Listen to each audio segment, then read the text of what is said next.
শাসক নাই, আমরা যে আছি সব কর্মী, এখানে মাঝে আর কোনো বেজারি মানুষ নাই। কামিন ফিয়াতিন কালিলাতিন ফাগালাবাত ফিয়াতান কাসীরাতান বিইذنিল্লাহ।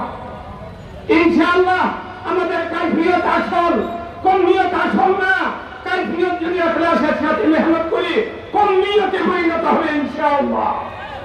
আমি লম্বা কথা বলি না, আমি সবার কাছে একটা কথাই বলতে চাই, সিয়াসত আইনে শরীয়ত, সিয়াসত ইবাদত।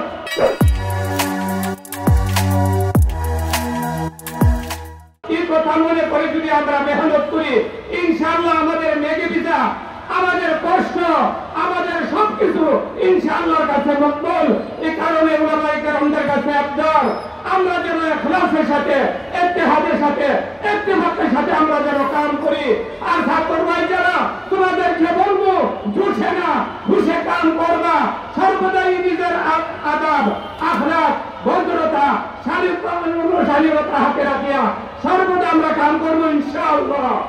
শাসন দেখেছি, শান্তি পাইনি, তাই এখন আমরা বলতে চাই এই বাংলাদেশে আপামর জনগণ কুরআনের বাংলার শাসন দেখতে চায়।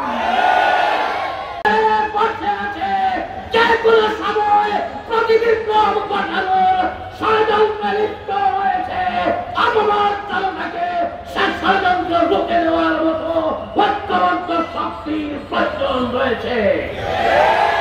সংগ্রামী বন্ধুরা আমার, জমিয়ত বেশি আসা কোন সংগঠনের নাম নয়। ভারত উপমহাদেশের স্বাধীনতার সর্বপ্রথম যে সংগঠনটি ঘোষণা দিয়েছিল তার নাম জমিয়ত উলামায়ে ইসলাম। ভারতীয় উপমহাদেশ থেকে ইংরেজ বেরিয়েদেরকে বিতাড়িত করতে যে সংগঠনটি ত্যাগ এবং কুরবানির নজরানা পেশ করেছিল সে সংগঠনের নাম হচ্ছে জমিয়ত উলামায়ে ইসলাম।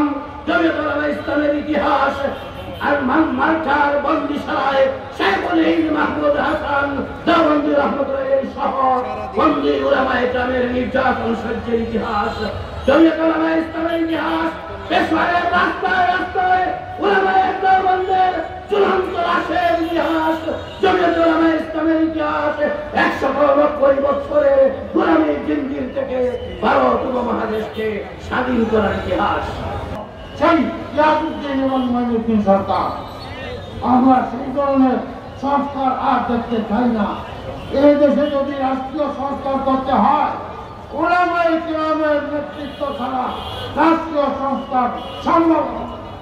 তাই আমরা দাবি জানাচ্ছি যে উলামায়ে কেরামদের সমন্বয়ে যেন এই দেশের প্রত্যেকটা সংস্কার হয়, সেটা হবে স্থায়ী এবং দীর্ঘমেয়াদী। আল্লাহ পাক আপনাদেরকে সবাইকে কবুল করুক। পাকিস্তান এবং বাংলাদেশের জমিয়ত উলামায়ে ইসলাম সর্বস্তরের জনগণকে আস্থার সাথে হেফাজত করছেন জমিয়ত উলামায়ে ইসলাম। আপনারা জমিয়তের ইতিহাস জানেন, ভারতবর্ষ থেকে যেভাবে ইংরেজ বিতরণ করেছে ঠিক তেমনি ভাবে বাংলাদেশ স্বাধীনতা আন্দোলনে ইসলামী দলগুলোর মধ্যে একমাত্র জমিয়ত উলামায়ে ইসলাম স্বাধীনতার পক্ষে ময়দানে লড়াই করেছিল। আমরা পরিষ্কার বলতে চাই যে ফ্যাসিস্ট সরকার ছাত্র জনতার আন্দোলনের মুখে, তৌহিদি জনতার সংগ্রামের মুখে পালাতে বাধ্য হয়েছিল, বাংলাদেশ ছেড়ে ইন্ডিয়াকে আশ্রয় নিয়েছে।